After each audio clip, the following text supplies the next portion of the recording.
Delivery के बाद का तीसरा महीना। नमस्ते दोस्तों, पहले 2 महीने सफलतापूर्वक आपने निकाल लिए हैं। अब हम बात करते हैं डिलीवरी के बाद के तीसरे महीने में क्या ऐसी चीज़ें हैं जो आपको इस तीसरे महीने में बहुत ज़्यादा ध्यान रखनी है और किन समस्याओं का आप इनमें सामना कर सकती हैं। तो मैं हूं डॉक्टर प्रतिभा भारद्वाज, आपके दोस्त, आपके शुभचिंतक। जो डिलीवरी के बाद तीसरा महीना है उस दौरान कुछ वाइट डिस्चार्ज होता है, वो नॉर्मल है या एबनॉर्मल है, कितने दिन तक होना चाहिए या नहीं होना चाहिए। 3 महीने के बाद हल्के पीले रंग का जो डिस्चार्ज है वो बहुत ही नॉर्मल है। अगर इसमें किसी भी प्रकार का कोई कलर है, कोई ग्रीन कलर या येलो कलर का डिस्चार्ज हो रहा है और इसमें बदबू भी आ रही है और इसमें बहुत ज़्यादा जलन हो रही है, तो आपको डॉक्टर से जाकर मिलना चाहिए। कई बार जो महिलाएं हैं उनको इस डिस्चार्ज के साथ बहुत पेन भी नीचे गर्भाशय के आसपास महसूस होता है, बहुत ज़्यादा गैस उनको बनने लगती है। तो इसका मेन कारण ये रहता है कि बहुत सारी महिलाएं ये भूल जाती हैं कि उन्होंने अभी 2 महीने पहले ही बच्चे को जन्म दिया है और वो अपने डाइट के बारे में थोड़ा ज़्यादा ध्यान नहीं रख पाती हैं। कुछ भी ऐसा बाहर का खा लेती हैं, ज़्यादा ऑयली खा लेती हैं या ज़्यादा हाइपर एसिडिक जिसका मीडियम रहता है वो चीज़ें वो खाने लग जाती हैं। उनको थोड़ा सा ध्यान से उनको चीज़ों का सेवन करना चाहिए। या कुछ महिलाएं पानी की मात्रा को एकदम ही घटा देती हैं कि अब तो 2 महीने हो गए, अब ध्यान रखने की ज़रूरत नहीं है। या कुछ इंटेंस वर्कआउट करने के कारण से भी आपको निचले हिस्से पे दर्द का एहसास हो सकता है। तो इन सब चीज़ों को आपको अभी भी उतना ही ध्यान रखना चाहिए जितना कि आप पहले 2 महीने में रख रही थी। पानी का जो सेवन है वो आप 2 से 3 लीटर ज़रूर करें। अपना जो उठना बैठना, सोने और खाने पीने का जो तरीका है उसको भी बराबर अभी आपने ध्यान रखना है। खाना हर 2-2 घंटे, 3-3 घंटे पे आपने लेना है। पानी थोड़ी देर पे पीना है क्योंकि अभी भी आप अपने बच्चे को दूध पिला रही हैं। हो सकता है कि इस दौरान आपको बहुत ज़्यादा थकान, चिड़चिड़ाहट या बाल का झड़ना, इन सब समस्याओं का भी सामना आपको करना पड़ सकता है। तो फिर मैं यही कहूँगी कि जनरली तो ये समस्याएँ इसी वजह से आती हैं कि माएँ अपना उतना ध्यान नहीं रखती जितना कि उनको रखना चाहिए। सारा समय उनका घर के काम और बच्चे की देखभाल में निकल जाता है। अपने लिए उनके पास 10 मिनट का भी समय नहीं होता। कई महिलाएं तो पूरा दिन उनका बच्चे को संभालने में निकल जाता है और वो 1 या 2 मील से ज़्यादा वो ले नहीं पाती हैं, 1 लीटर से ज़्यादा वो पानी नहीं पी पाती हैं। लेकिन ऐसा नहीं करना है। आपको भी बच्चे के साथ साथ जितनी बार अपने बच्चे को दूध पिला रही हैं उतना नहीं तो कम से कम उससे आधी बार तो आप खुद भी खाएँ। एक जो थंब रूल मैं सारी पेशेंट्स को बताती हूँ, आपको भी बताऊँ कि जब भी आप बच्चे को फीड करा रही हैं उसके साथ साथ आप ज़रूर 1 गिलास पानी पीजिए और कुछ ना कुछ ज़रूर खाइए। तो इस जो छोटे से नियम को पालन करने से आप उतनी बार खा पाएंगी जितनी बार आपने अपने बच्चे को दूध पिलाया है। तो थोड़ी न्यूट्रिशनल जो डिसबैलेंसेस हैं वो ऑटोमेटिक मोड पे करेक्ट होते चले जाएंगे और हो सकता है कि आपके बाल झड़ने की जो समस्या है वो थोड़ी घट जाए या आपकी जो थकान है, चिड़चिड़ाहट है, वो थोड़ी सी कम हो जाए।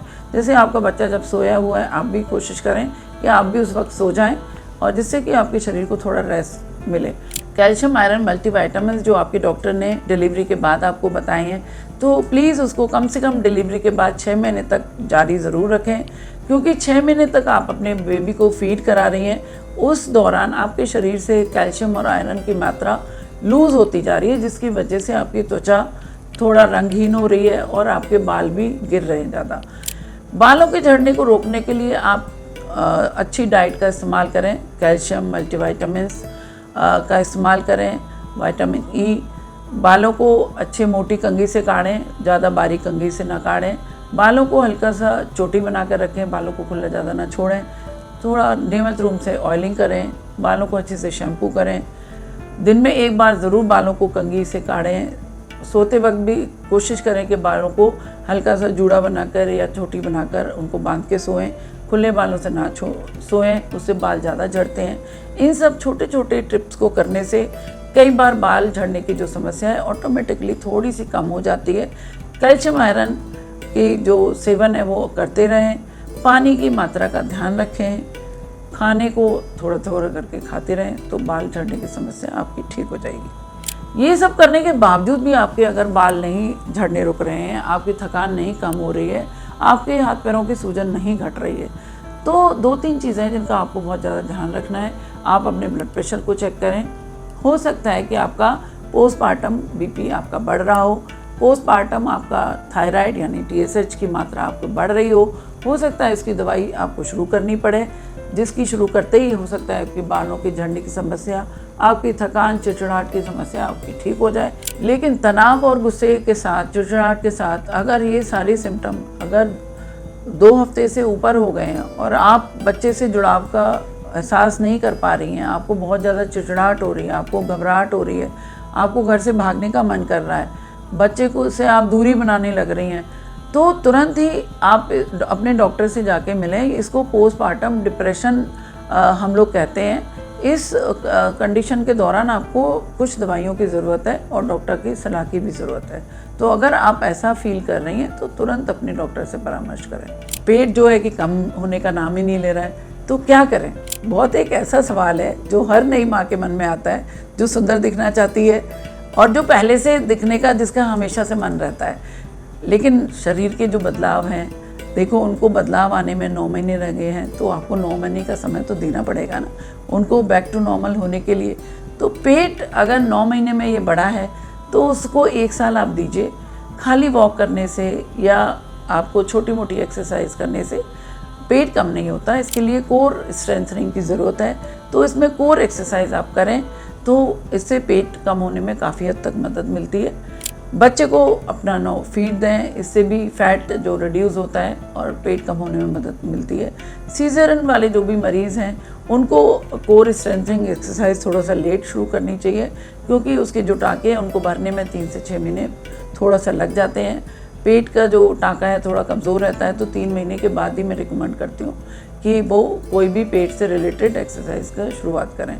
3 महीने के बच्चे को क्या हम पानी दे सकते हैं? कई बार ये सवाल कई नई माँओं के मन में आता है। तो नहीं, बच्चे के जो माँ के दूध है वो पानी से ज़्यादा अच्छा काम करता है। तो सिर्फ आपको वही पिलाना है जब भी बच्चा रोए, अपने उसको फीड कराएं।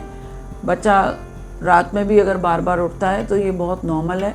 इसको रेगुलेट होने में थोड़ा सा वक्त लगता है, वो नई दुनिया को समझ रहा है, अभी उसमें एडजस्ट कर रहा है। तो जब भी बच्चा उठ रहा है आप उठ के उसको फीड कराइए, लाइट ना जलाएं, उसके ऊपर हाथ रखें, बातें ना करें, उसको थपथपा के सुलाएं।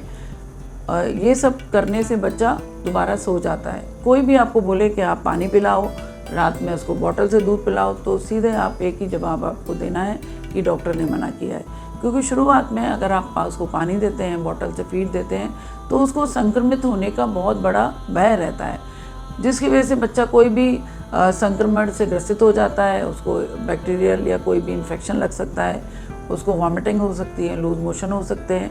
तो प्लीज़ बच्चा जब तक आपका 6 महीने का नहीं हो जाता है, बाहर का कुछ भी चीज़ उसको ना दें। माँ का दूध सर्वोत्तम है, उससे ऊपर आप कुछ नहीं देना है।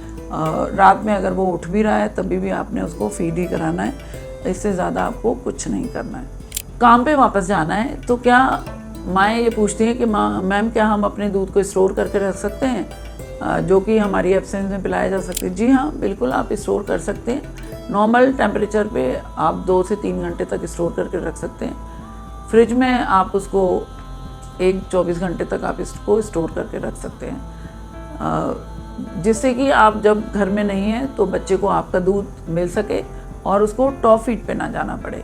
3 महीने में ऐसे कौन से संकेत हैं जिनको लेकर आपको तुरंत डॉक्टर के पास जाना चाहिए?